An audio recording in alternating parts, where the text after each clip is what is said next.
Assalamualaikum warahmatullahi wabarakatuh. Alhamdulillah wa syukurillah amma ba'du. Jadi syukur kepada Allah Subhanahu wa taala. Salam buat yang kita yakni Nabi besar Muhammad sallallahu alaihi wasallam. Baiklah Pak, kita ketemu lagi sama Pak Robi. Materi kedua atau KD kedua.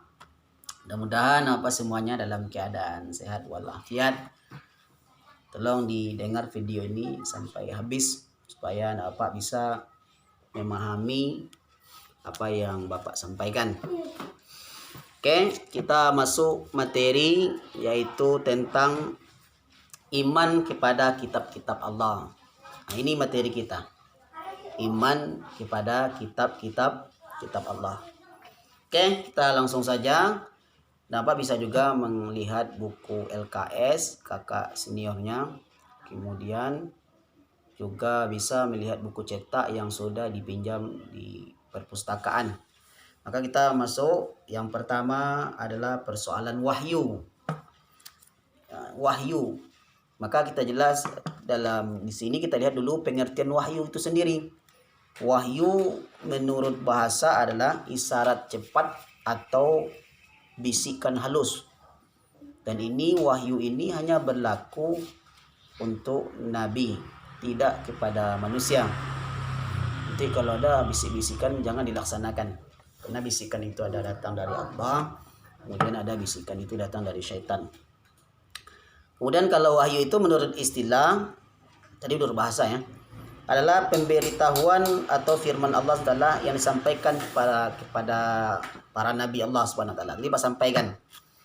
Tadi menurut bahasa adalah bisikan.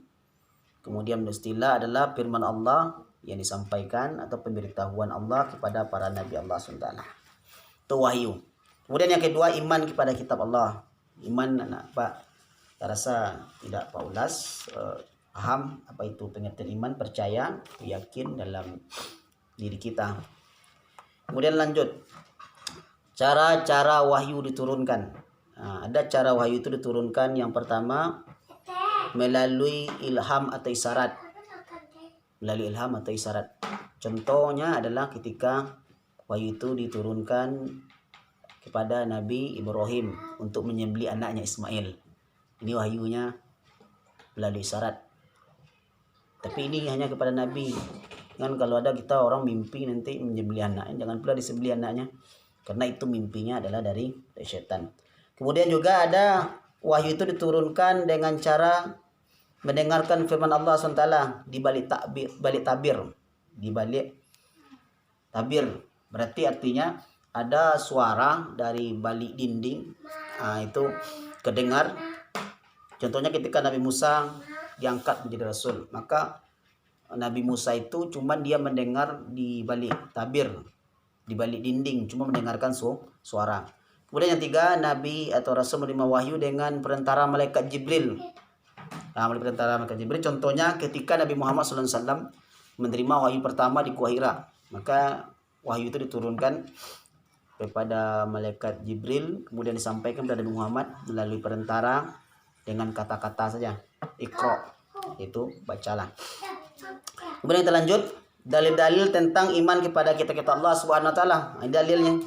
Pak bisa lihat nanti surah Al-Baqarah ayat 2 sampai dengan ayat 4. Itu saja. Yang dalilnya yang dipelajari dan dipahami dan tidak usah dihafal, cuma dipelajari. Kalau dihafal bagus. Kemudian yang selanjutnya, hubungan manusia dengan Allah. Hubungan manusia dengan diri sendiri. Hubungan manusia dengan manusia lain, serta hubungan manusia dengan alam. Ini kita lihat dulu. Yang pertama, hubungan manusia dengan Allah SWT.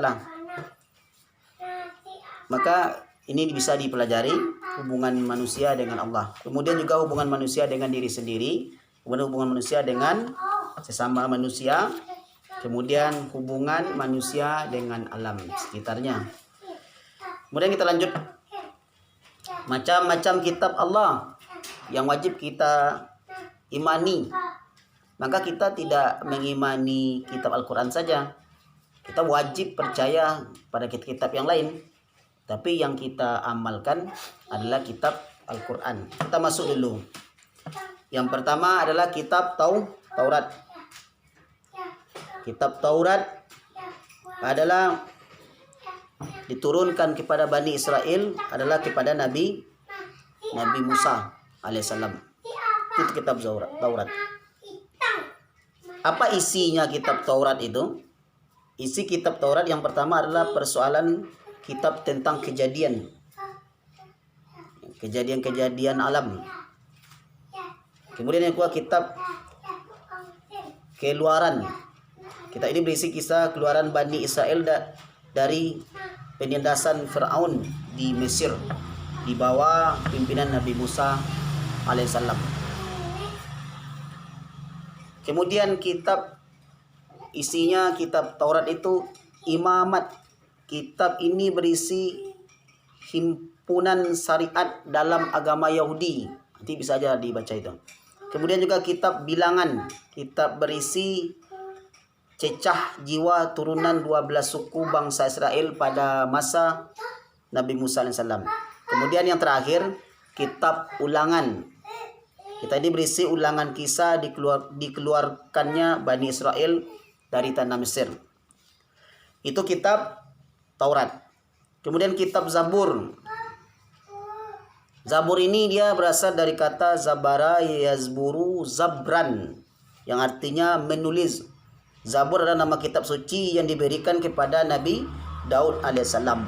Nah, maka tadi kitab Taurat diturunkan kepada Nabi Musa, kemudian kitab Zabur diturunkan kepada Nabi Daud alaihissalam.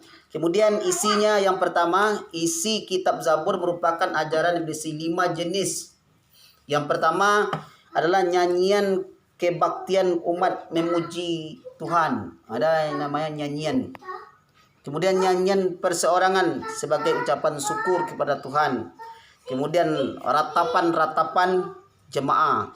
Kemudian yang keempat ratapan dan doa di pintu, itu isinya. Kemudian nyanyian untuk raja. Kemudian juga kita masuk yang ketiga adalah kitab Injil. Kitab Injil ini diturunkan kepada Nabi Isa alaihissalam.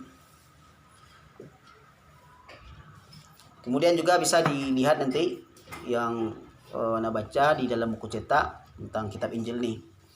Kemudian yang terakhir adalah kitab Al-Quran. Kitab Al-Quran ini adalah kitab, kita tahu semuanya, diturunkan kepada Nabi Muhammad SAW. Kitab Al-Quran ini sebenarnya mulai dari kitab Taurat, Injil, dan Zabur. Al-Quran ini adalah pelengkap. Nah, semua kitab-kitab apa yang sebelumnya maka dikisahkan dan diceritakan di dalam kitab Al-Quran. Kalian apa semuanya? Kemudian yang F adalah fungsi iman kepada kitab-kitab Allah. Apa fungsinya kita beriman kepada kitab-kitab Allah SWT? Di dalam buku itu ada, yang dalam buku apa ada 6. Nanti apa lihat aja 3. Coba dibaca yang lain. Yang pertama fungsinya mengimani keimanan bisa menjadi kokoh. Ketika kita belajar iman kepada kitab, maka yang pertama itu iman kita bisa menjadi kokoh dan bisa menjadi kuat. Nah, itu yang pertama. Yang kedua, berada dalam hidayah dan petunjuk Allah Subhanahu wa taala. Supaya jangan kita bisa memahami kitab-kitab tersebut. Yang ketiga, yang terakhir saja saya sampaikan, taat beribadah kepada Allah Taala. Dengan kita mengimani, mempelajari kitab-kitab, maka itu bisa kita menjadi orang yang taat beribadah kepada Allah Subhanahu wa taala. Kemudian yang terakhir adalah tanda-tanda orang bertakwa kepada Allah Subhanahu wa taala. Yang pertama adalah beriman kepada yang gaib, percaya kepada malaikat, ya kan? Itu gaib tuh. Mendirikan sholat, menafkahkan sebagian rezeki, beriman kepada kitab-kitab Allah, beriman kepada adanya hari akhir. Oh, satu lagi lupa apa? Yang H, sikap perilaku beriman kepada kitab-kitab Allah dalam kehidupan sehari-hari. Nah, ini apa sikap perilakunya, apa semuanya juga bisa dipahami. Oke, apa semuanya itu sedikit materi yang Pak sampaikan tentang beriman kepada kitab-kitab Allah Subhanahu wa taala. Semoga dapat dipahami pada pertemuan sekarang ini. Anak Bapak silakan dibaca materinya di buku cetak, kemudian dipahami. Minggu depan buat keringkasan di buku catatan, nanti fotokan kembali ke WA agama kita. Itu saja materi Bapak, mudah-mudahan rajin membaca dan memahaminya. Dan pesan Bapak, jangan mencontoh catatan teman. Coba bayangkan, mencatat saja, mencontoh sama teman. Cobalah lihatkan usaha kita, kan cuma sedikit.